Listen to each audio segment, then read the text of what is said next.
दोस्तों, नवोदय प्रवेश परीक्षा 2025 की तैयारी की श्रृंखला में आज हम पार्ट 3 लेकर आए हैं। ये संख्याओं पर संक्रियाएं हैं। कुछ महत्वपूर्ण सूत्र हैं जिन पर अक्सर सवाल पूछ लिए जाते हैं। उन सूत्रों के बारे में जानेंगे और उनके अनुप्रयोग को भी कर समझेंगे। देखिए, प्रथम n प्राकृतिक संख्याओं का जो योग होता है वो n+1/2 होता है। अभी इस पर प्रश्न हल करके और कैसे इसका प्रयोग करेंगे अभी समझेंगे हम। प्रथम n प्राकृतिक सम संख्याओं का योगफल n+1 होता है।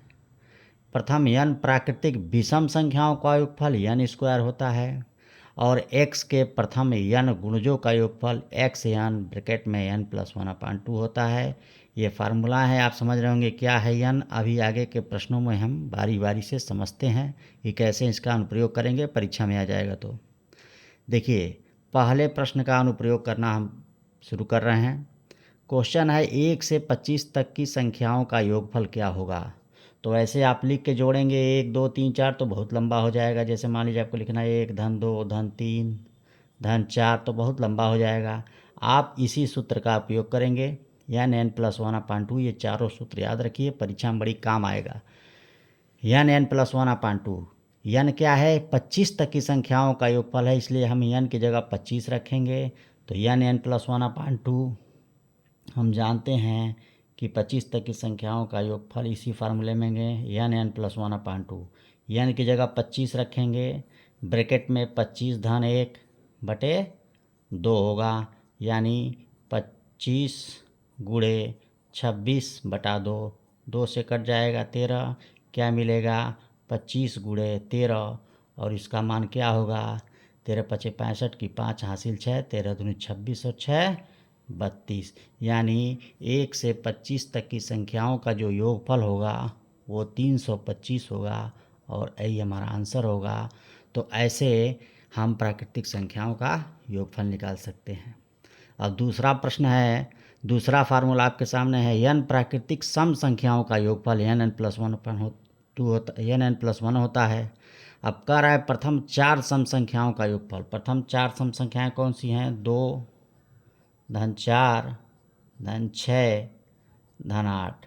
अब ये ज़्यादा पूछ देगा तो आपको जोड़ने में दिक्कत होगी। सीधे फार्मूले का उपयोग करेंगे n+1। कितनी संख्याओं का योगफल निकाला है, प्रथम 4 संख्याओं का, तो n की जगह हम 4 रख देंगे सीधे और ब्रैकेट में 4 धन 1। इसका मतलब 4 गुणे 5 और ये 20 जोड़ कर देख लीजिए। 4 2 6 6 12 और 8 20। तो प्रथम 8 पूछ दे, प्रथम 10 पूछ दे तो लंबा हो जाएगा जोड़ने में आपको। तो ऐसे हम निकाल सकते हैं। तो ये दूसरे फार्मूले का अनुप्रयोग है कि प्रथम 4 सम संख्याओं का योगफल 20 होगा और यही इसका आंसर होगा। तो है ना जी। अब चलिए, तीसरा है n प्राकृतिक विषम संख्याओं का योगफल। प्रश्न में दिया है कि प्रथम 15 विषम संख्याओं का योगफल। तो देखिए लंबा हो गया ना, 1 धन 3 धन 5 धन 7, इस तरह हम जाएंगे 15 अंकों को लिखेंगे। इससे अच्छा है कि इस फार्मूले का उपयोग करेंगे n²। तो 15 विषम संख्याओं का योगफल पूछ रहा है तो n² में रखेंगे और n की जगह प्रथम 15 पूछ रहा है तो 15 रखेंगे और 15 का स्क्वायर यानी 15 गुणे 15 तो कितना हो जाएगा 225। अब जोड़कर आप देख लीजिएगा, यही आएगा और ये इसका आंसर होगा। प्रथम 15 विषम संख्याओं का योगफल 225। तो ये तीसरे सूत्र का अनुप्रयोग हो गया, ऐसे हल करेंगे। अब चौथा आता है 3 के प्रथम 4 गुणजों का योग क्या होगा। ऐसे प्रश्न बार बार पूछे गए हैं। ये तीनों फार्मूले तो आप रट सकते हैं। इसका अनुप्रयोग देखिए, 3 के प्रथम 4 गुणज मतलब 3 का पहाड़ा, 3 दूनी 6 3 तिरिके 9 और 3 चौको 12। ये पूछ रहा है कि इनका योग क्या होगा। तो उसके लिए फार्मूला याद रखिए। अगर ये 3 का पूछ रहा है, अगर 8 का पूछ दे तो लंबा हो जाएगा, 10 का पूछ दे, 12 का पूछ दे तो इसी फार्मूले में रखेंगे, आसानी से लग जाएगा। x की जगह क्या है, 3 के प्रथम 4 गुणज, तो 3 का निकालना है 4 गुणज n की जगह कितना है, जितना गुणज ये पूछ रहा है वो n की जगह रखा जाएगा।